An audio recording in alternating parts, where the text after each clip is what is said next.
Picture this. You flip open your phone on a frosty October morning, and every sports push notification screams the same jaw-dropper. Breaking. The Toronto Maple Leafs have signed 72-year-old Vladimir Putin to a one-year performance-based deal. Before the coffee even brews, Twitter melts faster than lake ice in May. Half the hockey world calls it a publicity stunt, the other half frantically Googles Putin's career stats. But how did a septuagenarian statesman even skate into this conversation? Unlike Gretzky, who was practically born holding a Sher-Wood, Putin didn't touch competitive ice until 2011 at age 58. That year, he founded Russia's Night Hockey League, a 45 and over circuit tailor-made for businessmen, ex-pros, and one ambitious prime minister. In political jargon, they'd call it creating favorable conditions. In hockey, we call it building your own barn. Yet for a guy who learned crossovers after midlife, his acceleration was astonishing, because once he stepped onto that pristine private rink, something else stepped aside: defense. But that was only the warm-up. Fast forward to May 2015, a charity gala in Sochi. Cameras roll, legends like Pavel Bure glide beside him, and Putin rattles off 8 goals in one game. Yes, 8. In 2018, he casually added 5 goals and 4 helpers, prompting ESPN to double-check its box score. Across a handful of galas, he's averaged more than 5 tallies a night, piling up roughly 36 to 38 total. Critics point to the courteous blue liners who politely escort him to the crease.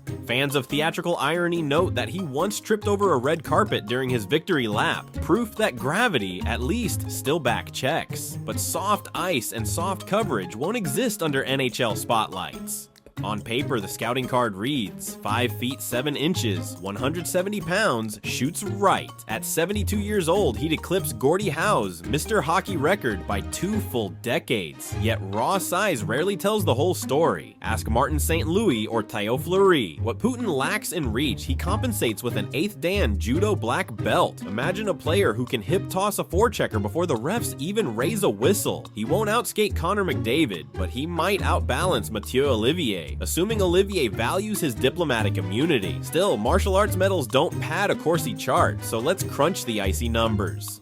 Gordie Howe notched 15 points at age 52. Jaromir Jagr squeezed out 16 goals at 44. Both, however, began skating as toddlers and logged 20,000 NHL minutes before Social Security notices. Putin's learning curve is the size of Siberia, and today's NHL resembles a 200-foot drag race.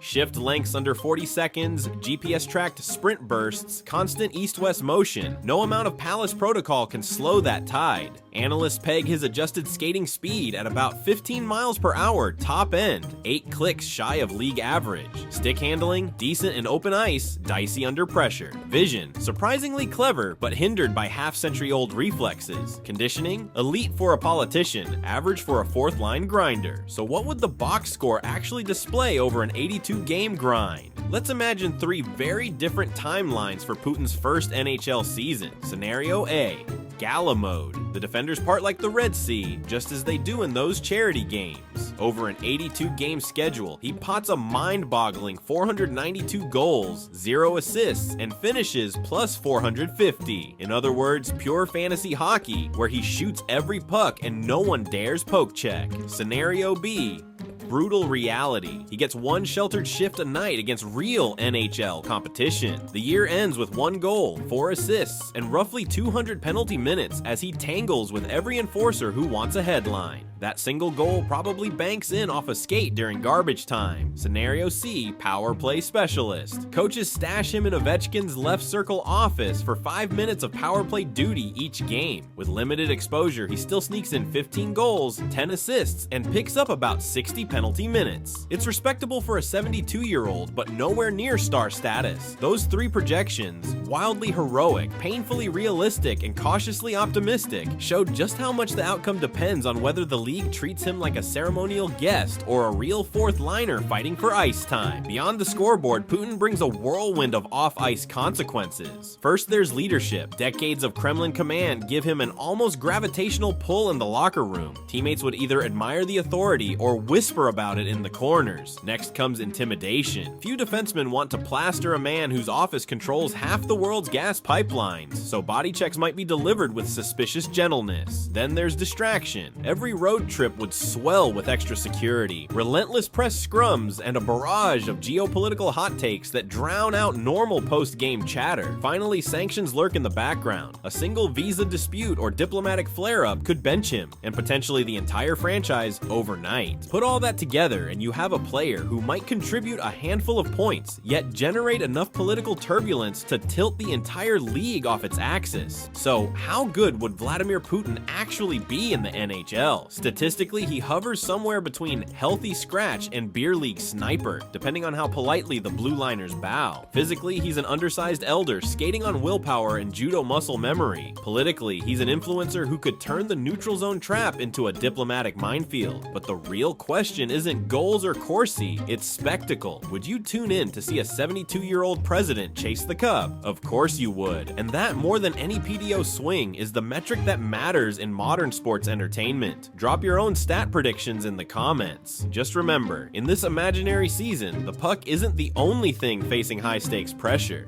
And if the Leafs finally lift the cup, don't be surprised if their victory parade ends somewhere near Red Square.